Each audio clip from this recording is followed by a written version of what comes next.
Hi అండి, అందరూ బాగున్నారా? ఈరోజు తూచ తప్పకుండా అనే మాట మీరు చాలాసార్లు వినే ఉంటారు కదా. ఆ విషయం ఏందో చూద్దాం, దాని అర్థం ఏంటో చూద్దాం. ఈరోజు సాధారణంగా సంస్కృత శ్లోకాలలో పాదానికి అంటే లైన్కి ఇన్ని అక్షరాలే ఉండాలి అనే నియమం ఉంటుందన్నమాట.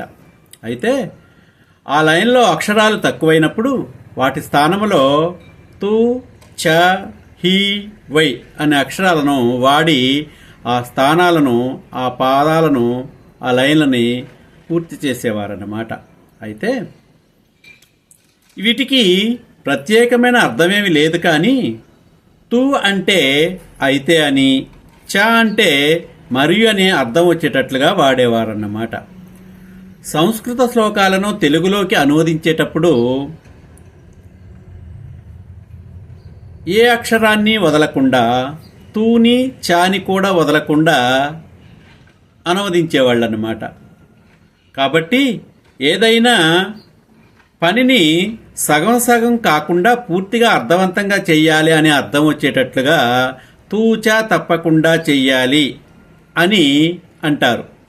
అందుకే తూచా తప్పకుండా అనేది వాడుకలోనికి వచ్చిందన్నమాట. విన్నారుగా?